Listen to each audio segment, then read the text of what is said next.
안녕하세요. 오늘도 사연살롱을 찾아주셔서 감사합니다. 저는 가슴으로 낳은 아들과 둘이 살고 있어요. 제가 우리 아들을 처음 만난 건 공교롭게도 남편이 세상을 떠나기 일주일 전이었어요. 평소와 다를 바 없던 어느 날 남편이 퇴근길에 웬 사내아이를 데리고 왔더라고요. 아이의 옷가지가 담긴 옷가방도 함께요. 남편은 아이의 이름을 다정하게 부르며 작은 방에 들어가서 놀고 있으라고 했어요. 그리고는 제게 이야기 좀 하자고 하더군요. 남편의 말을 듣기 전부터 제 가슴은 요동치기 시작했어요. 남편 입에서 어떤 말이 나올지 안 들어도 알 것 같았거든요. 결혼 5년 차인 우리 부부한테는 자식이 없었어요. 처음 2년간은 아이를 가지려고 안 해본 것 없이 노력을 했어요. 그러다 3년 차에 들어서면서 혹시 우리 부부의 몸에 이상이 있는 게 아닐까 하는 의구심이 들었고 남편을 설득해 난임 클리닉을 다니게 되었어요. 아직은 나이가 있으니까 시험관 시술까지는 고려하지 않았지만 그러면서도 한편으로는 이러다 영영 아이가 생기지 않으면 어쩌나 걱정도 했어요. 그런데 몇 달 전 남편이 갑자기 더는 난임 클리닉에 가지 않겠다고 하는 거예요. 굳이 그렇게까지 하면서 아이를 가져야 하는 건지 자신은 잘 모르겠다면서요. 그때는 오랜 시간 난임 치료를 받다 보니 지쳐서 그런 걸 거라고 생각했어요. 그런데 눈앞에 아이를 보고 나니 그 이유를 순식간에 알 수 있겠더라고요. 안방으로 저를 데리고 들어온 남편은 제 두 손을 덥석 잡더니 떨리는 목소리로 말했어요. 여보, 나 정말 당신 배신한 거 아니야. 그것만은 믿어줘. 당신 만나기 전에 사귀었던 여자가 있었어. 그건 당신도 들어서 알 거야. 헤어질 때 좋지 않게 끝나서 이후로는 전화통화 한 번 한 적 없어. 그런데 몇 달 전에 그 사람이 회사로 찾아왔더라고. 근처를 지나가다가 생각나서 와봤다고 하는데 사실 기분이 좀 꺼림칙하긴 했어. 나랑 사귈 때 양다리 걸치다가 조건 좋은 놈한테 간 여잔데 이제 와서 날 찾아왔다니 뭔가 이유가 있겠구나 한 거지. 난임 클리닉 안 가겠다고 했던 것도 사실은 그래서였어. 혹시 모르는 일이니까. 열흘 전 혹시나 했던 일은 현실이 되어 찾아왔고 남편은 친자 확인검사 결과가 나오고서야 자신의 아들을 집으로 데려온 거였어요. 여보, 내 입으로 이런 말 하긴 좀 그렇지만 어쩌면 이 아이가 우리랑 인연이 있어서 이렇게 만나게 된 건지도 몰라.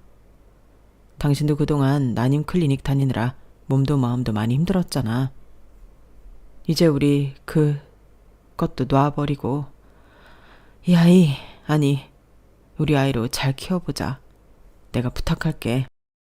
그때는 너무 뜻밖의 벌어진 일이라서 제 마음조차 정리가 안 되더라고요. 그러면서도 한편으로는 뭔가 찜찜한 구석도 있었어요.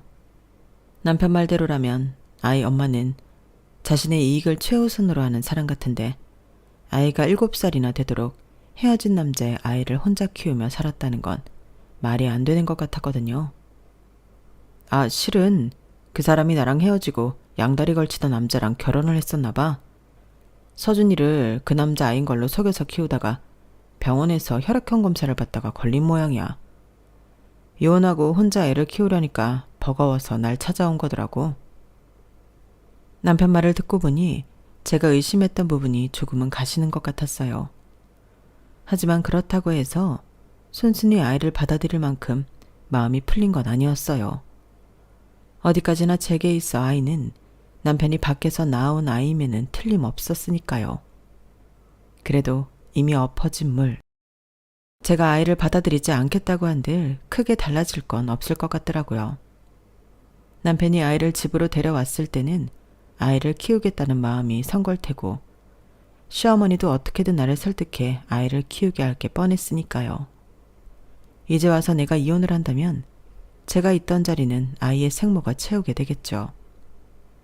결국 저는 어떤 선택을 하든 상처 입는 건 마찬가지였어요. 그럴 바엔 어차피 아이도 없는 처지니까 남편의 아이를 받아들이는 게 최선이라는 결론을 내렸어요. 그래서 아이를 받아들이게 됐어요. 제 허락이 떨어지자마자 남편은 다음날 바로 아이의 호적 문제를 정리했어요. 당장 내년에 초등학교에 입학해야 했기 때문에 더 서두르는 것 같더라고요. 월차까지 내고 아이가 다닐 유치원과 아이방 꾸미는 것까지 일사천리로 끝마친 남편은 마치 지금껏 아이 아빠로 살아온 사람처럼 자연스럽게 아빠로 변신을 했어요. 아이도 남편을 잘 따랐고요. 오히려 이 집에서 객식구라고 느껴질 만큼 이질감이 느껴지는 사람은 저 한 사람뿐이었죠. 말로는 아이를 받아들이겠다고 했지만 아무런 준비가 되어 있지 않았던 저는 하루하루가 혼란스럽고 아이가 내 집에 있다는 것만으로도 불편하기 짝이 없었어요. 남편은 회사에 출근하고 아이는 유치원에 간 사이 혼자 집에 남아있는 그 몇 시간만이 온전히 내가 이 집의 주인이라고 느낄 수 있는 시간이었어요. 오후 3시 반에 집으로 돌아온 아이는 현관이 들어서는 순간부터 위축되는 모습이 역력했어요. 누가 그러던데 아이는 어른보다 사람의 마음을 잘 느낀다고 하더라고요. 부모가 기분이 안 좋으면 누구보다 먼저 그 감정 상태를 파악하는 게 아이라고요. 그래서 그런지 남편의 아이 역시 제 앞에서는 늘 긴장하는 게 보였어요. 제 눈치를 살피는 것도 보였고요. 아이한테는 가급적 불편한 감정을 드러내지 않으려고 노력을 하는데도 아이는 귀신같이 제 마음을 알아채는 것 같더라고요. 유치원에서 돌아온 아이를 씻기고 준비해 놓은 간식을 먹이고 그날 공부해야 할 문제집을 펼쳐주면 아이는 군소리 없이 책상에 앉아 문제를 풀었어요. 엄마들이 애들 키우는 게 힘들다고들 하는데 이런 아이라면 별로 손이 갈 게 없겠다는 생각이 들더라고요. 그만큼 아이는 제게 잘 보이려고 노력을 했다는 걸 거예요. 남편이 퇴근하고 돌아오면 세 식구가 함께 저녁을 먹었어요. 남편은 꿀이 떨어질 것 같은 눈빛으로 아이에게서 이것저것 물어댔어요. 오늘 유치원에서는 뭘 배웠는지, 친구들은 많이 사귀었는지 등등을요. 그러면 아이는 그 조그마한 입으로 조잘조잘 잘도 떠들더라고요. 저랑 둘이 집에 있을 때는 한마디도 안 하던 아이가요. 그래도 핏줄이 땡기기는 하는지 나보다는 제 아빠는 편한가 보다 생각했어요. 돌이켜보면 참 순진한 생각이었던 것 같네요. 그때까지만 해도 저는 이 부자 사이에 내가 모를 일이 감춰져 있다는 걸 몰랐으니까요. 아직은 서로 불편하고 어색한 관계지만 그래도 시간이 지나면 조금씩 자리를 잡아갈 거라고 생각했어요. 그런데 그 일이 터지고 만 거예요. 퇴근 시간이 2시간이 넘도록 남편이 집으로 돌아오지 않자 저는 아이 먼저 저녁밥을 먹였어요. 혼자 덩그러니 식탁에 앉아 밥을 먹는 아이를 멀찍이서 지켜보면서 저는 연신 남편 휴대폰으로 전화를 했어요. 한 5번쯤 걸었을 때였어요. 낯선 사람이 남편 휴대폰을 받더라고요. 그리고는 충격적인 소식을 전해주었어요. 제 남편이 운전 중에 심장마비를 일으켜 가로수를 들이받고는 그 자리에서 즉사했다는 소식이었죠. 처음 그 말을 들었을 때는 아무런 감정이 들지 않아서 지금 남편이 어느 병원에 있는지 내가 어디로 가면 되는지 차분하게 물어가며 메모지에 적었어요. 그렇게 전화를 끊고 제가 적은 메모지를 내려다보는데 그제야 주체할 수 없는 감정이 순식간에 몰아치더군요. 정신을 못 차릴 정도로 온몸이 떨렸어요. 안 그러려고 하는데도 눈물이 솟아오르고 어깨가 들썩일 정도로 서럽게 울부짖었죠. 그 모습에 아이가 달려와 제 앞에 놀란 듯 저를 바라보고 있더라고요. 그 아이를 보니 그제야 현실이 느껴졌어요. 아, 맞다. 난 이제 남편의 혼외자를 키우며 살아야 하는구나. 그 생각이 들고 나니 거짓말처럼 눈물이 뚝 끊기더라고요. 그렇게 정신을 가다듬은 저는 아이한테 옷을 입히고 병원으로 향했어요. 병원으로 가는 길에 아주버님께 연락을 드렸는데 병원과 가까운 곳에 살아서 그랬는지 저보다 먼저 도착해 계시더라고요.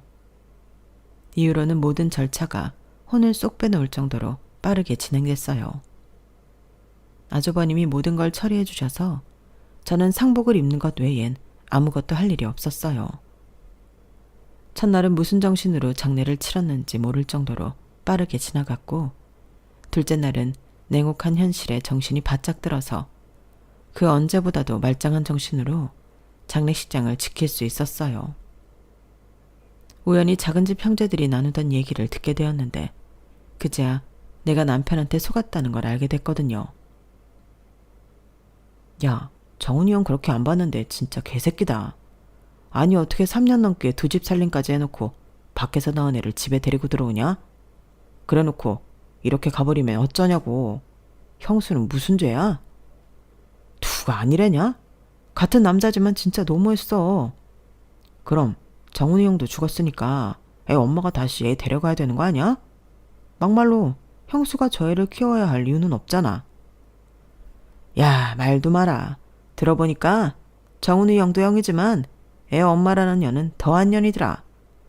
정훈이 형 애 가진 채로 돈 많은 남자랑 결혼했다가 남자가 자기 애 아닌 거 알아채는 바람에 4년 만에 이혼당했는데 바로 정훈이 형 찾아가 바짓가랑이 자꾸 늘어진 거잖아. 정훈이 형이랑 한 3년 딴 살림 차리고 살다가 이번에 딴 남자 만나 재혼했다더라. 그래서 형이 애 떠맡게 된 거고. 그런 여자가 이제 와서 지혜라고 데려가겠냐? 그럴 여자였으면 애초에 재혼도 안 했겠지. 그냥 형수만 똥 밟은 거야. 나도 남자지만 이래서 남자 새끼들을 믿으면 안 된다는 거야. 남튼 너 이 얘기 형수 귀에 안 들어가게 조심해라. 아이를 집에 데려왔던 날 남편이 제게 했던 말은 다 거짓말이었어요. 3년 전 우연히 여자가 자기를 찾아왔다는 것도 그렇고 아이의 존재를 불과 열흘 전에 알았다는 것도 다 새빨간 거짓말이었죠. 저 모르게 3년을 두 집 살림을 하다가 이번에도 여자한테 배신당하곤 할 수 없이 아이를 집에 데려온 거였으니까요. 아이가 남편과 스스럼 없이 잘 지냈던 것도 그동안 함께한 시간이 있었기 때문이라는 걸 그제야 깨달을 수 있었어요. 내가 너무 순진했던 거예요. 도련님, 그 얘기는 어디서 들었어요? 우리 그이가 3년이나 두 집 살림 했다는 거요. 제 무릎에 남편 사촌 동생들은 귀신을 본 사람들처럼 기겁을 했어요. 제가 듣고 있다는 걸 모르고 신나게 떠들어댔으니 당연한 일이죠. 거짓말할 생각이라면 안 그러는 게 좋을 거예요. 나 두 사람이 하는 얘기 처음부터 다 들었으니까. 말해봐요. 누구한테 들었어요? 아니, 이 사실을 누구누구 알고 있어요? 남편의 사촌 동생들은 난처한 표정을 지으면서도 순순히 대답을 해주었어요. 한마디로 제 남편의 외도 사실과 아이의 존재는 저를 제외한 온 집안 사람들이 다 알고 있었더라고요. 심지어 시어머니와 아주버님 내외까지도요. 여럿이서 한 사람 바보 만드는 일이 이렇게나 쉬운 일이구나 하는 생각이 들더군요. 순간 정신이 바짝 드는 게 아무도 믿어선 안 되겠다는 생각이 들었어요. 그리고 또 한 가지, 내가 받은 상처는 반드시 합당한 보상을 받아야겠다는 생각도 있었어요. 그래서 시어머니께 말씀드렸죠. 어머님도 다 알고 계셨다면서요. 그이가 두 집 살림을 해왔다는 걸요. 다들 저를 속이고 서준이를 호적에 올리게 만드셨으니 거기에 대한 합당한 보상을 해주셔야겠어요. 원래는 어머님 아들한테 받아야 했을 거지만 보시다시피 이렇게 먼저 가버렸으니 어쩌겠어요? 아들 잘못을 어머님이 대신 책임지셔야죠. 그래, 서준이 문제도 그렇고 내가 너한테는 입이 있어도 할 말이 없구나. 그런데 얘, 너 서준이 키울 거니? 그건 아니잖아. 몰랐으면 모를까 이미 다 알아버린 마당에 너랑 아무 상관없는 애를 키울리 만무하니까. 장례 끝나고 정리가 되면 서준이는 내가 데려가마. 그리고 내 아들이 저지른 죄에 대한 보상은 그때 가서 얘기해보자. 일단은 장례식을 먼저 끝내는 게 순서라서 저는 어머님 말씀을 따르기로 했어요. 남편 유고를 낙골당에 안치하고 집으로 돌아온 뒤 저는 이틀을 꼬박 침대에서 일어나지 못했어요. 팬트리에 과자며 빵 같은 주전부리도 있고 냉장고에 먹을 것도 꽤 들어있어서 아이한테는 먹고 싶을 때 꺼내 먹으라고 말을 해둔 상태였죠. 자는 동안 끝없이 이어지는 꿈 탓에 잠깐씩 잠에서 깼을 때도 정신은 몽롱했어요. 그렇게 몇 번이나 자고 깨기를 반복하다 보니 이게 꿈인지 생시인지도 가늠이 안 되더라고요. 그렇게 이틀을 꼬박 잠에 빠져 있었는데 어느 순간 몸이 축축해지는 게 느껴졌어요. 특히 머리랑 목 뒤쪽이요. 그래서 힘겹게 눈꺼풀을 들어 올렸는데 아이가 고사리 같은 손으로 제 이마에 물수건을 올려주고 있더라고요. 너 지금 뭐 하는 거니? 하도 오래 잠을 자서 푹 잠긴 목소리로 물었더니 아이가 우물쭈물하다가 그러더라고요. 아줌마, 많이 아파요? 너 내가 아픈 것 같아서 머리에 물수건 해준 거야? 그러자 아이는 시무룩한 표정으로 고개만 끄덕였어요. 그 모습을 보니 정작 아픈 건 내가 아니라 이 아이 마음인 것 같더라고요. 밥은 먹었어? 아이는 고개를 가로저었어요. 냉장고에 샌드위치도 있고 조각 케이크도 있었는데 먹지 그랬어. 그랬더니 아이가 고사리 같은 손가락을 꼼지락거리면서 그러는 거예요. 아줌마도 배고플 텐데 내가 다 먹으면 안 되니까요. 순간 그 말에 머리를 세차게 한 대 맞은 기분이 들었어요. 나는 이 아이가 우리 집에 오고 지금까지 단 한 번도 애정을 가지고 대한 적이 없었는데 이 어린 건 어떻게 자기 자신보다 나를 더 생각할 수가 있는 거지? 이틀 동안 배가 많이 고팠을 텐데도 어떻게 자기가 먹을 걸 날 위해 남겨둔 걸까? 놀랍고 미안하고 한편으로는 굉장히 큰 위로를 받은 기분이었어요. 남편도 시댁 식구들도 남편 장례식장을 찾았던 모든 사람들한테 조리돌림을 당한 기분이었는데 이 작은 체구의 어린아이가 만신창이가 되어버린 저를 품어준 것만 같아서 울컥하더라고요. 그래서 그 길로 자리를 털고 일어나 아이와 함께 주방으로 갔어요. 냉장고에는 장례를 마치고 집에 돌아올 때 편의점에서 사온 샌드위치와 조각 케이크가 그대로 남아있더군요. 그중 몇 개는 유통기한이 하루 정도 지난 것도 있었고 유통기간이 남아있다고 해도 냉장고에 넣어둬서 그런가 표면 크림이 갈라지고 많이 딱딱해 보이더라고요. 안 되겠다. 이거 먹으면 탈날 것 같아. 우리 맛있는 거 시켜 먹을까? 서준이는 뭐 좋아하니? 그러자 아이는 그 조그마한 입술을 꼼짝거리며 기어들어가는 목소리로 짜장면이라고 대답했어요. 그래, 아줌마도 짜장면 좋아해. 우리 탕수육도 시켜 먹자. 며칠 굶었으니까 오늘은 배 터지게 먹어보자. 그렇게 근처 중국집에 짜장면과 탕수육을 시켰어요. 막상 주문을 해놓고는 짜장면이 넘어갈까 싶었는데 배달된 짜장면 냄새를 맡고 나니 없던 식욕도 솟아나더라고요. 그래서 정신없이 그릇에 코를 박고 먹었는데 잠시 뒤 고개를 들어보니 아이가 입가에 시꺼멓게 짜장면을 묻힌 채 먹고 있더라고요. 그게 어찌나 귀엽던지 깔깔대며 웃었어요. 야, 너 얼굴에 그게 뭐야? 새까만 수염이 난 줄 알았다. 닦아가면서 먹어야지. 그리고는 티슈로 아이 입가를 닦아주었더니 아이도 티슈를 한 장 집어들고는 제 입가를 닦아주지 뭐예요. 아줌마도 까만 수염이 났어요. 그제야 손등으로 입가를 쓱 문질러 봤더니 짜장이 잔뜩 묻어나오더라고요. 성인이 된 이후로 이렇게 지저분하게 짜장면을 먹어본 건 처음이라서 어이없지만 웃음이 났어요. 그렇게 아이와 마주보고 한참을 웃다가 먹다가를 반복하고서야 우리는 젓가락을 내려놓을 수 있었어요. 그때 문득 그런 생각이 들더라고요. 나도 이 아이도 사랑했던 사람한테 배신당한 건 매일반이라고요. 그래서 배신당한 사람 둘이서 살아보는 것도 괜찮을 것 같다는 생각을 했어요. 서준아, 너 그냥 아줌마랑 같이 살래? 내가 너희 엄마보다 잘해줄 수 있다는 보장은 못해. 그래도 할 수 있는 만큼 최선은 다할게. 어때? 아줌마랑 살래? 그러자 아이는 제 말이 떨어지기가 무섭게 저를 끌어안아 주었어요. 아이의 정수리에서 풍기는 고소한 냄새와 작은 체구에서 뿜어져 나오는 그 온기가 어쩜 그렇게 따뜻하게 느껴지던지 나도 모르게 힘을 주어 꼭 끌어안았어요. 그래, 어차피 찌그러지는 인생 그냥 마음 가는 대로 한번 살아보자 싶었죠. 다음날 아이를 유치원에 보내놓고 시댁으로 찾아갔어요. 그리고는 아이를 제가 맡아서 키우겠다고 말씀드렸어요. 저는 서준이 엄마로 살 거예요. 아이를 생각해선 명절엔 서준이 데리고 어머님 댁에 와서 명절도 지낼 거예요. 안 그래도 외로운 아이인데 주변에 자기를 사랑해주는 가족들이 있다는 건 보여줘야 하니까. 하지만 그 외에 지금까지 제가 해왔던 며느리 노릇은 안 하고 살 거예요. 김장 때 도우러 오지도 않을 거고 어머님 생신이라고 선물 사들고 오는 일도 없을 거예요. 남부 인사도 안 할 거고요. 저는 서준이 엄마로 산다고 했지 어머님 며느리로 살 생각은 없으니까요.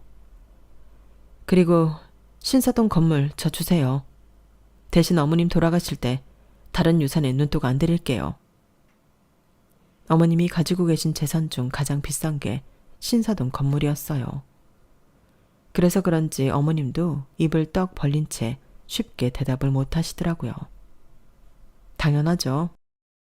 당시 가격으로 100억 가까이 되는 거였으니까요. 어머님은 그 밖에도 상가랑 연평이 땅도 가지고 계셨지만 그걸 다 합해도 신사동 건물 하나만은 못했어요. 자식의 외도로 졸지에 재산의 반 이상을 둘째 며느리한테 뺏기게 된 어머님은 아주버님 내외와 상의를 해보고 결정하겠다고 하셨어요. 그리고 그날 밤 형님한테 전화가 왔더라고요. 어머님께 얘기를 들으셨다면서 저보고 대단하다고 하시더군요. 그렇게 안 봤는데 동서가 아주 통이 큰 사람이었네? 우리 그이도 어머님 통이 얘기 듣고는 기가 찼는데 한참 울었더라고. 그래서 말인데 어머님께 그렇게 하시라고 했어. 같은 여자로서 동서가 당한 일이 남일 같지도 않기도 하고 이 집안 남자들이 괘씸하더라고. 그리고 동서한테 확실히 말해두는데 난 몰랐어. 나도 장례식장에서 서초정 작은어머니 통에 듣고 알았으니까. 건물 한 채로 동서 마음이 달래진다면 그렇게 해. 내가 동서 같은 일 당했으면 신사동 건물이 뭐야? 마포 아파트랑 양평 땅이랑 어머님 사는 집까지 다 내놓으라고 했을 거야. 대신 어머님 돌아가시고 유산 나눌 때 동서 몫은 없는 거다? 그건 확실히 약속해줘야 해. 그래서 알겠다고 말씀드렸어요. 그렇게 졸지에 저는 강남 한복판에 있는 알짜배기 건물의 건물주가 되었어요. 사실 처음엔 그걸 어머님이 순순히 주실 거라고 생각하지 않았어요. 이런저런 핑계를 대시며 마포 아파트 정도 주시겠거니 했으니까요. 그런데 형님이 쿨하게 양보하시는 바람에 제가 쉽게 건물을 받을 수 있었던 거예요. 그 점에 있어서는 지금도 형님께 감사할 뿐이랍니다. 비록 남편한테 배신당하고 남의 자식을 키우며 살게 되었지만 남들이 생각하는 것만큼 우리 모자의 생활이 우울하거나 불행하지는 않았어요. 서로 의지하고 살기에는 더없이 좋은 짝이었거든요. 더군다나 서준이는 착하고 귀여운 데다가 저를 무척 잘 따르고 챙겨주었어요. 가끔은 얘가 어린애라는 걸 까먹고 친구처럼 대할 때도 있을 정도로요. 물론 서준이도 저를 그렇게 편하게 생각하는지는 모르겠지만요. 그런데 인생이 이렇게 행복하게만 흘러간다면 얼마나 좋겠어요. 그렇지 않은 게 문제죠. 친정 오빠가 선물로 준 건강진단 상품권을 썩힐 수 없어서 만료기간을 며칠 앞두고 병원을 찾았어요. 평소에 딱히 불편한 것도 없고 몸에 이상을 느낀 부위도 없어서 가벼운 마음으로 검사를 했는데 생각지 못한 결과가 나온 거예요. 글쎄, 제가 암이라는 거 있죠. 종양 크기로 봤을 때 신장암 2기 정도 된다고 보시면 됩니다. 그럼 저는 얼마나 살 수 있는 거죠? 아무리 의사라고 해도 환자의 수명은 정확히 알 수 없습니다. 다만 그동안 쌓인 데이터상으로 볼 때 신장암 2기의 경우 5년 생존율이 70~80% 정도 됩니다. 환자분의 경우 다행히 초기에 발견한 거라서 수술을 통해 조직 절개만으로 치료가 가능합니다. 추가적으로 방사선이나 항암 치료는 받지 않아도 되니까 스트레스도 덜 할 거고요. 일단은 긍정적인 마음으로 치료에 임하시는 게 완치하는 데 도움이 됩니다. 암이라는 말에 정신이 번쩍 들 정도로 놀란 저는 달리 담당 의사와 밝은 표정으로 얘기할 수는 없었지만 담담히 받아들였어요. 5년 생존율이 70~80% 정도라면 반대로 20~30%는 5년도 못 살고 죽는다는 소린데 어쩜 이렇게 아무렇지 않게 말을 할 수 있는 건지 서운하기까지 했어요. 저희 아들이 이제 겨우 초등학교 6학년이에요. 남편도 7년 전에 세상을 떠나서 우리 아들한테는 저뿐이라고요. 선생님, 저 꼭 살아야 돼요. 밝게 제 상태를 설명해 주던 의사는 울먹이는 저를 보자 괜히 미안했는지 우리나라 의수는 세계 최고 수준이라며 수술이 잘 될 테니 걱정 말라고 위로해 주었어요. 아들한테 말을 해야 하나 고민을 하던 저는 혹시 내가 잘못했을 때 우리 아들이 온전히 내 재산이라도 받을 수 있도록 하기 위해서 재산 목록과 은행 계좌, 비밀번호, 그 밖의 모든 서류들을 발급받아서 파일에 정리했어요.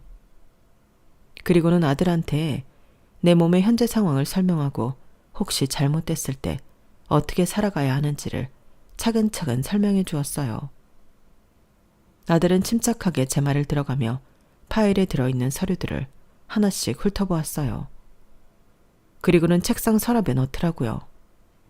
드디어 수술을 받는 날, 아들은 제 수술이 끝날 때까지 병원에 있고 싶다고 해서 학교에 연락해 담임 선생님께 결석 사유를 말씀드렸어요.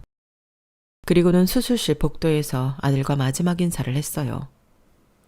엄마 수술 늦어지면 외삼촌이랑 식당에 가서 밥 먹어. 굶으면서 기다리지 말고. 알았지? 아들은 듬직한 모습으로 알겠다고 대답했어요. 그렇게 오빠한테 아들을 맡기고 수술실로 향하는데 왜 그렇게 눈물이 나던지.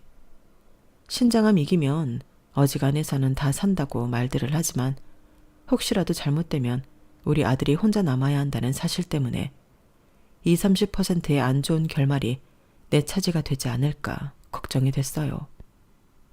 하지만 이런 걱정과 달리 저는 수술이 잘 됐고 무사히 회복실에서 눈을 뜰 수 있었어요.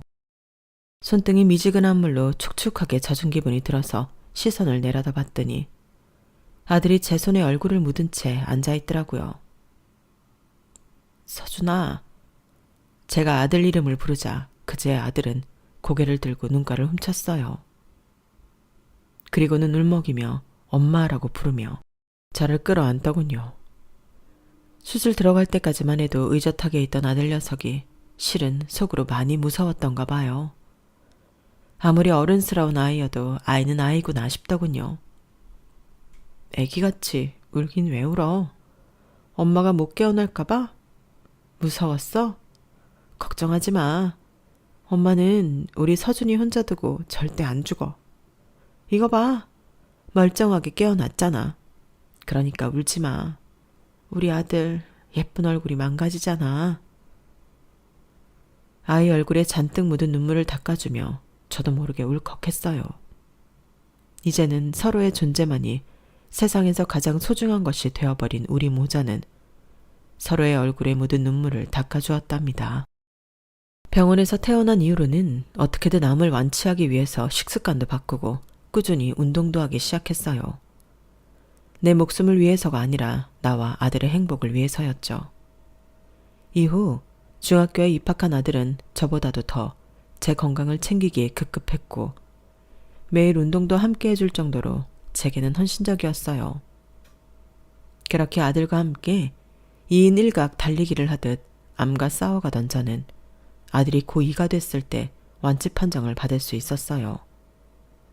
그간의 노력을 따져보면 당연한 결과라고 생각하면서도 이제는 내 건강 때문에 아들과 헤어질지 모른다는 두려움을 떨칠 수 있어서 그렇게 기쁠 수가 없었어요. 언제부턴가 제 인생은 아들과 떨어뜨려서는 생각할 수 없게 되어버렸거든요. 우리 모자는 늘 붙어다니고 사소한 비밀도 없이 다 털어놓고 지낼 만큼 친구처럼 다정한 사이가 되었으니까요. 우리 서준이를 제 품에 안겨준 남편과 남편의 상간녀한테 고마움을 느낄 정도니 말 다 했죠. 그런데 또다시 위기가 찾아온 거예요. 제가 암에서 완쾌가 되고 몇 달 뒤 어머님이 심근경색으로 갑자기 세상을 떠나셨어요. 비록 며느리 노릇은 안 하겠다고 했어도 아들 때문에 시댁에 자주 찾았던 저는 상복을 입고 아들과 함께 빈소를 지키고 있었어요. 아주버님과 형님은 손님들을 맞느라 분주했고요. 그런데 그때 장례식장에 온 사람 치고는 의상이 요란한 여자가 우리 모자가 있는 빈소로 들어왔어요. 저는 어머님 지인 중 한 분이라고 생각해 예를 차리려는데 그 여자가 영정 앞에서 저를 안고 제 아들한테 말을 걸지 뭐예요. 서준아, 나 기억나? 네 엄마잖아. 순간 가슴 위로 커다란 돌덩이가 떨어진 기분이었어요. 잊고 있었던 껄끄러운 존재의 등장에 어떻게 상대해야 할지, 뭐라고 말을 해야 할지 생각이 안 날 정도로 머릿속이 하얗게 돼버렸어요. 서준이가 아무 말도 않고 고개를 돌리자 여자는 제게 다가와 그러더군요. 어머님 반대만 아니었다면 지금 그 자리 내 자리였을 거예요. 노인네가 그렇게 나를 미워하더니 이렇게 일찍 가버리셨네? 아, 인사가 늦었죠? 나 서준이 엄마예요. 우리 초면이죠? 그동안 우리 서준이 데리고 엄마 노릇하니까 좋았어요? 우리 아들이 참 착하죠? 얼굴도 잘생기고 모르긴 해도 지 아빠 머리 닮아서 공부도 잘했을 거예요? 아니다. 애들은 엄마 머리 닮는다는데 나 닮아서 못했으려나? 암튼 애도 못 갖는 여자가 그동안 내 아들 데리고 엄마 노릇도 해보고 소원풀이 했을 테니 이제 내 아들 데려갈게요. 네? 그게 무슨 소리예요? 왜 그쪽이 서준이를 데려가요? 안 돼요. 절대 안 돼. 어머머? 이 아줌마 정말 웃기네? 내 자식 내가 데려간다는데 그쪽이 무슨 권리로 막아? 막말로 우리 서준이 몸에 그쪽 피가 한 방울이라도 섞여 있어? 아니잖아. 그쪽이랑 우리 서준이는 엄연히 남남이라고. 그쪽이 내 아들 데리고 엄마 노릇하며 재미 볼 때 난 자식 잃고 몇 날 며칠을 울면서 지냈어. 내 배로 낳은 내 새끼 뺏기고 피눈물 흘리며 살았다고. 그랬으면 최소한 미안한 마음이라도 가져야지. 어디서 못 주겠다는 소리를 해? 내가 꼭 소송까지 진행해야겠어? 제대로 인생 한번 조져줘? 그러니까 좋은 말 할 때 찌그러져 있어. 괜히 더러운 꼴 나지 말고. 도대체 어떤 인생을 살아온 여자인지 아들 앞에서 험한 말을 거침없이 내뱉었어요. 장례식장에 모여있던 문상객들은 여자와 우리 모자를 보며 웅성거리기 시작했고 여자는 그런 반응에 은근히 만족하는 눈빛이었어요. 사람들 앞에서 자신의 존재를 확실히 알리려는 게 여자의 목적 같더라고요. 서준아, 장례 끝나면 엄마한테 전화해. 엄마가 데리러 갈 테니까. 여자는 우리 아들한테 자신의 전화번호가 적힌 쪽지를 내밀었어요. 그러자 아들이 그 종이를 순순히 받더라고요. 그 모습에 순간 가슴이 찌릿했어요. 그동안 세상 누구보다 아끼고 사랑했던 내 아들이 친모를 보더니 한순간에 나를 버리나 싶어서 서운하다 못해 가슴이 찢어지는 것 같았어요. 그런데 아들이 그 쪽지를 찢어버리더라고요. 그리고는 담담한 표정으로 여자한테 말했어요. 저기요, 제 엄마는 내 옆에 있는 이분이에요. 그쪽이 나를 낳아준 건 감사하게 생각하지만 엄마라고 불러드릴 수는 없어요. 그러고 싶은 마음이 안 생기니까요. 저를 데려가신다고 하는 이유가 혹시 유산 때문인가요? 할머니가 제게 주신 유산, 그게 탐이 나서 그러는 거냐고요. 그런 거라면 굳이 저를 데려갈 필요 없을 거예요. 할머니는 나한테 아무것도 안 남겨주셨으니까. 그러자 여자가 소리 죽여 그러더군요. 그건 네가 몰라서 하는 소리야. 네 아빠 몫에 유산이 있는데 왜 네가 받을 게 없어? 꼭 그것 때문에 널 데려가려는 건 아니야. 다만 네 몫은 챙겨야 하니까 하는 말이지. 아빠 몫의 유산이요? 그런 건 없어요. 아빠 돌아가셨을 때 이미 할머니가 엄마한테 건물을 증여해 주셨거든요. 물론 그건 아빠 몫이 아니라 순전히 엄마 몫이었지만요. 그 건물 받을 때 엄마가 큰엄마한테 약속을 하셨대요. 할머니가 돌아가실 때 받게 될 우리 집 몫의 유산을 포기하겠다고요. 정 못 믿겠으면 큰엄마한테 물어보세요. 그때 각서 쓰고 공증까지 받아놨다고 하니까. 그러니 저를 데려가셔도 할머니 유산은 단 한 푼도 받을 수 없어요. 그래도 저를 데려가실 건가요? 그 말에 여자는 얼굴이 흑빛으로 변하더니 주먹을 부들부들 떨면서 그대로 발길을 돌렸어요. 그리고는 그날 이후 우리 모자 앞에 나타나는 일은 없었어요. 뻐꾸기는 남의 둥지에 알을 낳는 새로 유명하잖아요. 얌체 같은 지식에는 해도 새끼를 살리기 위한 일종의 모정이기 때문에 그래도 심정적으로 이해는 하게 돼요. 그런데 하물며 인간이라는 작자가 어쩌면 이렇게 사악할 수가 있을까요? 저는 비록 내 배로 낳지는 않았지만 내 아들을 볼 때마다 가슴이 저리고 뭉클한데 어떻게 친모라는 사람이 자식을 돈벌이 수단으로만 보는 건지. 어쩌면 그래서 서준이를 제 품에 안겨줬는지도 모르겠다는 생각을 합니다. 친모한테 받지 못한 엄마의 정을 저한테 받으라고 말이에요. 비 온 뒤에 땅이 굳는다고 이번 일을 계기로 우리 모자는 더 단단하게 뭉칠 수 있을 것 같아요.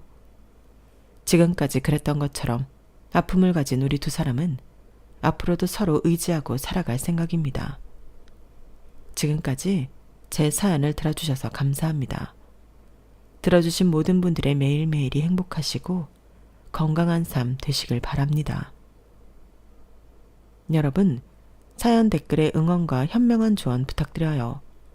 좋아요와 구독은 저에게 큰 힘이 됩니다. 오늘도 좋은 일 가득하세요.